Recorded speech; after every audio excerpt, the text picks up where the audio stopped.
un peu ce que je disais au sujet de notre Seigneur et Christ. Qu'en fait, tout simplement, il n'était pas l'agneau au milieu du trône, qui n'est pas non plus le rejeton de David, comme on a l'habitude de dire dans nos prières, qui n'est pas non plus le lion de la tribu de Juda, et qu'il était Seigneur, qu'il est le Seigneur des Seigneurs, qu'il a été élevé par Dieu au-dessus de beaucoup de puissance. Alors ce soir, je vais vous prendre le texte de Matthieu. Dans ce texte, c'est Matthieu 22, le verset 42. Je vais le lire. Alors le Seigneur Jésus-Christ pose la question à ses disciples. Que pensez-vous du Christ? Leur demande-t-il. Que pensez-vous du Christ? Il n'a pas dit que pensez-vous de l'agneau immolé. Que pensez-vous du Christ? De qui est-il le Fils?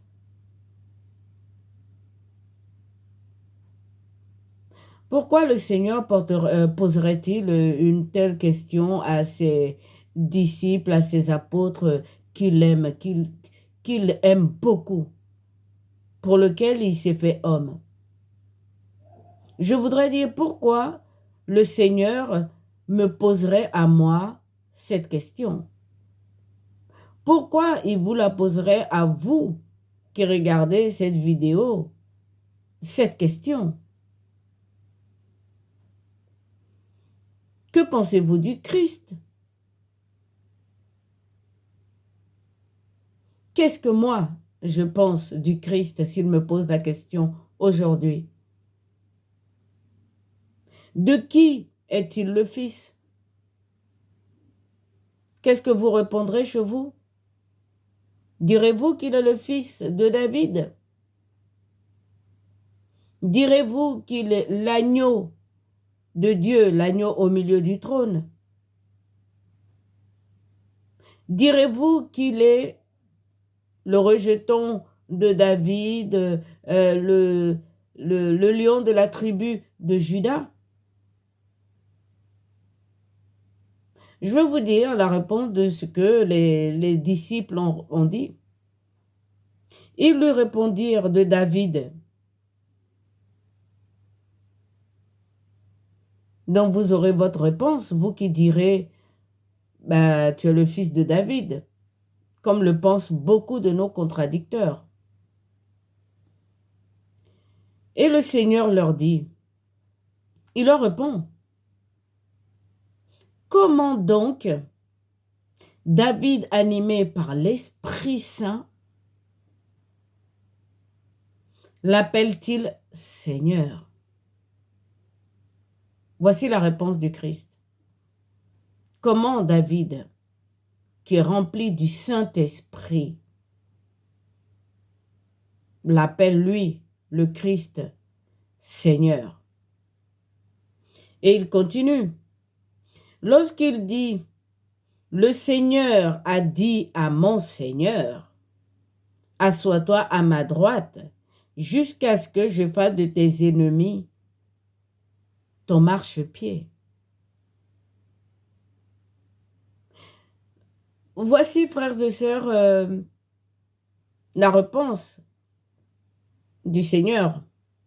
Il n'est pas le fils de David. Et pourtant, dans nos prières, on le dit, bah oui, parce que c'est écrit dans la Bible, c'est comme ça que tous ceux qui avaient besoin de lui l'appelaient. Parce que tout simplement, il est écrit que celui qui viendra les sauver sera de la famille de David. Mais ce n'est pas de son côté qu'il est de la famille de David.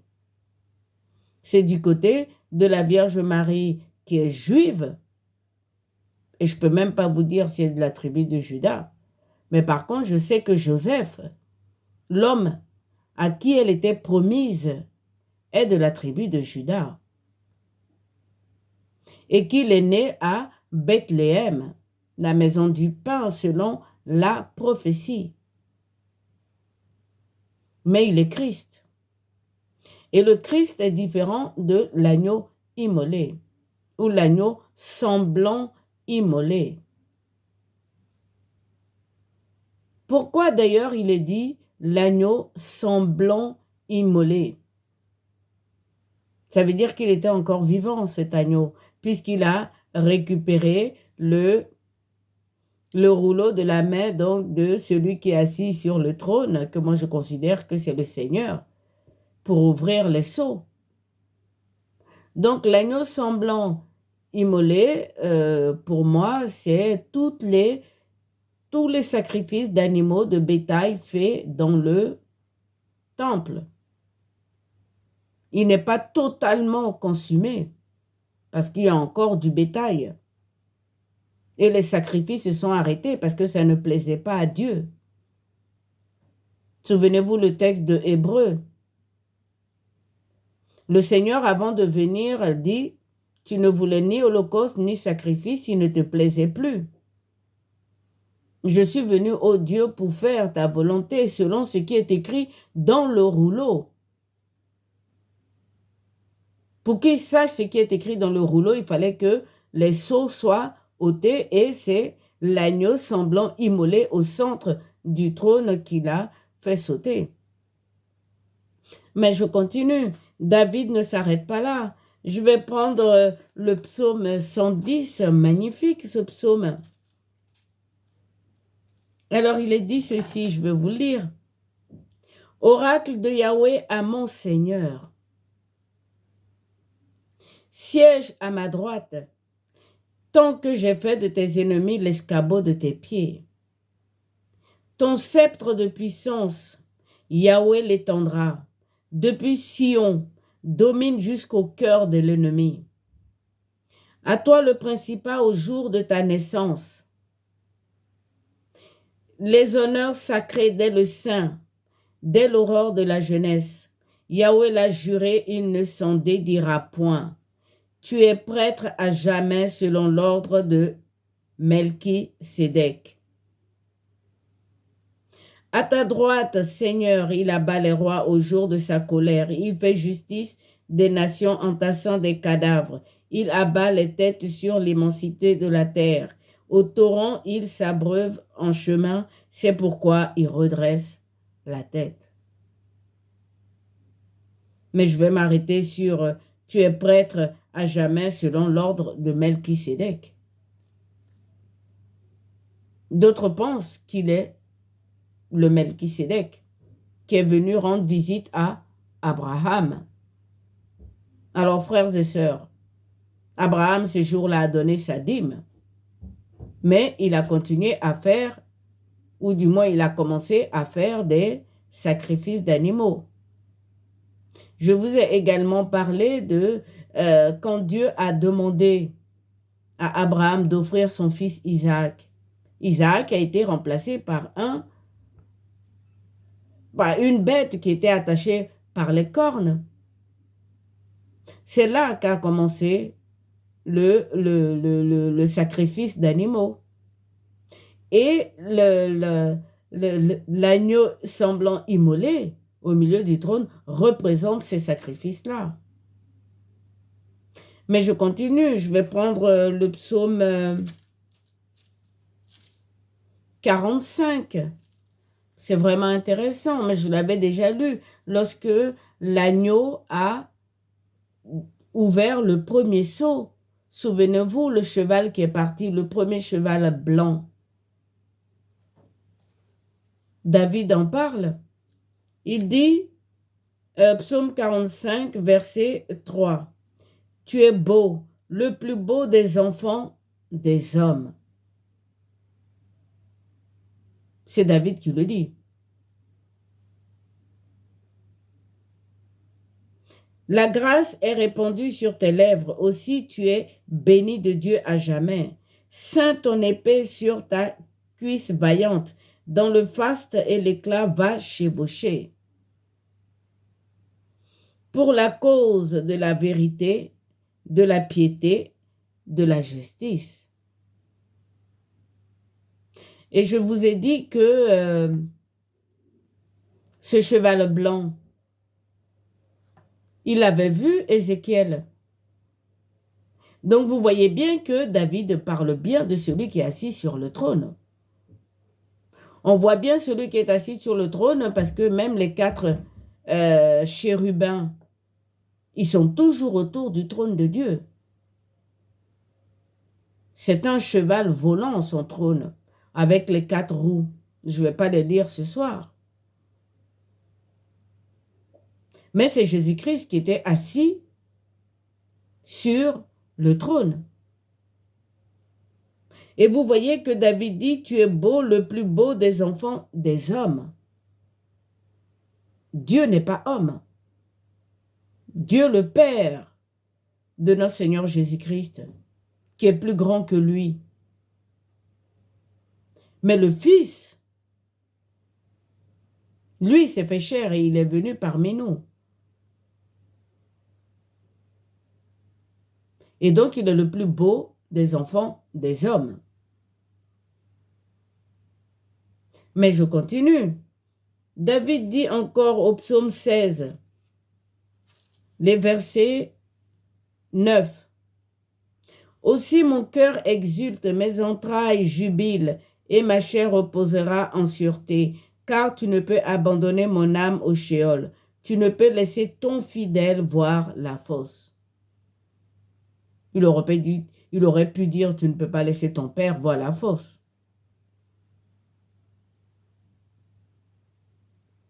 Jésus-Christ n'est pas le rejeton de David. Il n'est pas le fils de David. Il n'est pas non plus le lion de la tribu de Juda. Et c'est là où je vais en venir. Donc je vais aller lire 1 Roi 10, les versets 18. C'est intéressant. C'est la description du trône de Salomon. Le roi Salomon s'est construit un palais lorsqu'il a fini de construire le temple de Dieu. Alors, voilà ce qui est écrit. Le roi Salomon façonne un grand trône d'ivoire plaqué d'or pur. Il a 10 marches, un dossier arrondi et des bras avec 2 lions qui se tiennent près des bras. 12 lions se tiennent là de part et d'autre des 6 marches. On n'a jamais rien vu de tel dans aucun royaume. C'est Salomon, le lion de la tribu de Juda. Pourquoi est-ce qu'il a représenté les lions? Tout simplement parce que lorsque son père Israël, Jacob, a fait les bénédictions pour la tribu de Juda, il a parlé de lion. Tu seras un jeune lion. Couché, personne ne te déplacera. Il a dit également que le sceptre ne s'éloignera jamais de ton trône. C'est le temple de Jérusalem dont il parlait. Et Salomon est roi. Frères et sœurs. Donc, lorsque Saint Paul dit « un seul Dieu et Père », il parle du Père du Christ. Et ensuite, il dit « un seul Seigneur ». Donc, c'est notre Christ. Vous voyez que Seigneur, il a appelé Abraham, Seigneur, béni soit son nom. Dieu a changé son nom. De Abraham, il est passé à Abraham. Il est le père de la foi. Sa femme peut l'appeler Seigneur. Mais Jésus-Christ est le Seigneur des Seigneurs. Il ne peut pas être appelé lion de la tribu de Juda. Il ne peut pas non plus être appelé fils de David. Et il n'est pas l'agneau semblant immolé au milieu du trône. Tout simplement parce que lui, il a été complètement consumé. Il est mort, notre Christ sur la croix. L'agneau, je le répète, vous allez prendre votre Bible, vous allez lire. Il est marqué semblant immolé. Tout simplement parce que s'il était totalement immolé, il n'aurait pas pu lire. Il n'aurait pas pu ouvrir les sceaux et lire ce qui est marqué. Il n'a pas lu, mais on peut dire qu'il a lu, puisqu'on lui a tendu. De toute façon, on n'aurait pas pu lui tendre les rouleaux, si vous voulez, et qu'il défait les sceaux. Il représente, je le dis encore, tous les animaux immolés dans le temple de Jérusalem. Notre Seigneur, lui, il a été totalement immolé. Il est mort sur la croix. Il a rendu son souffle. Donc, lui n'est pas semblant immolé. Vous voyez, frères et sœurs, c'est pourquoi ce temps-là d'avant, donc Christ, est un temps mais très important. Je pourrais même vous dire qu'il y a eu 2 temps. Mais c'est ma méditation personnelle. Il y a eu le temps du sang d'Abel. Avant le déluge, je pense que Dieu, notre Père, a sauvé les 24 anciens. Frères et sœurs, lorsque vous lisez l'Apocalypse comme moi, lorsque le Seigneur s'élève de son trône pour une demi-heure, pour venir accomplir tout ce qu'il a accompli, le trône n'était pas vide. Les 24 anciens étaient là. Il n'y avait plus de louanges, les anges se sont tus, puisqu'ils adoraient toujours celui qui était assis sur le trône, et donc le Père et le Fils. Mais lorsque le Fils s'est levé, il y a eu un silence dans le ciel de 30 minutes. Les 24 anciens étaient là, comme des témoins. Donc vous voyez que Dieu nous a pardonné. On connaît le témoignage de Enoch, qui lui a été enlevé au ciel. Mais quand on voit les 24 anciens, forcément, il y en a plus. Il y en a plus. Et donc, Dieu nous a pardonné depuis en ce moment-là. Et donc, après le déluge, que lorsqu'il a appelé Abraham pour le temps des chevaux, pour lutter contre l'injustice, l'impiété, et tout, son fils était sur le trône. C'est son fils, la parole. Et David nous disait dans le psaume 110, il est le plus beau des fils des hommes. Alors, connaître le Seigneur, c'est très important. Parce que, évidemment, aujourd'hui, on prie, on dit l'agneau immolé, mais il n'est pas l'agneau, il est carrément un homme, Dieu, venu mourir sur la croix. Ce n'était pas un agneau qui était sur la croix. Vous me direz, c'est symbolique, mais voilà, mais il n'est pas l'agneau, en tout cas au milieu du trône. Parce que l'agneau au milieu du trône, c'était au temps des chevaux. Et donc, lorsqu'ils ont ouvert le 7e sceau, le dernier, le Christ s'est levé en disant, c'est de moi dont on parle. Alors, vous me direz 30 minutes, une demi-heure. Combien de temps ça fait dans notre monde à nous? Je ne peux pas vous le dire. Tout simplement, c'est que si je lis la Bible, David lui-même il dit, un jour sur les parvis de Dieu vaut 1000 ans dans notre monde. Qui sait ce que correspond pour Dieu un jour? 30 minutes. Mais moi, ce que je comprends en tout cas, c'est que c'est notre Seigneur Jésus-Christ qui était assis sur le trône.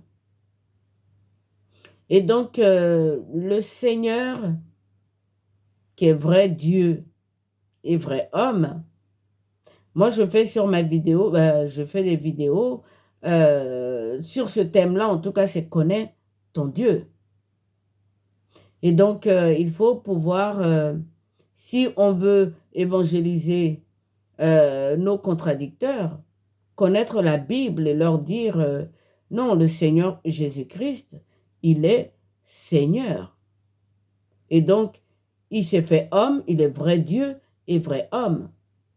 Il n'est pas le fils de David, il n'est pas un prophète, il n'est pas non plus un ange. Il est la parole de Dieu, faite chair. Voilà, frères et sœurs, en ce qui me concerne pour cette vidéo « Connais ton Dieu ». Donc, les psaumes de David en parlent très bien. Le Seigneur lui-même, dans les textes de l'Évangile, leur dit « Je ne suis pas le fils de David ». Il n'est pas non plus le lion de la tribu de Juda, parce qu'il ne faisait pas partie de la tribu de Juda, c'est son père adoptif, Joseph, qui fait partie de la tribu de Juda. Et Marie, sa mère, qui est juive, voilà. Donc vous voyez, frères et sœurs, connaître ton Dieu, c'est très important.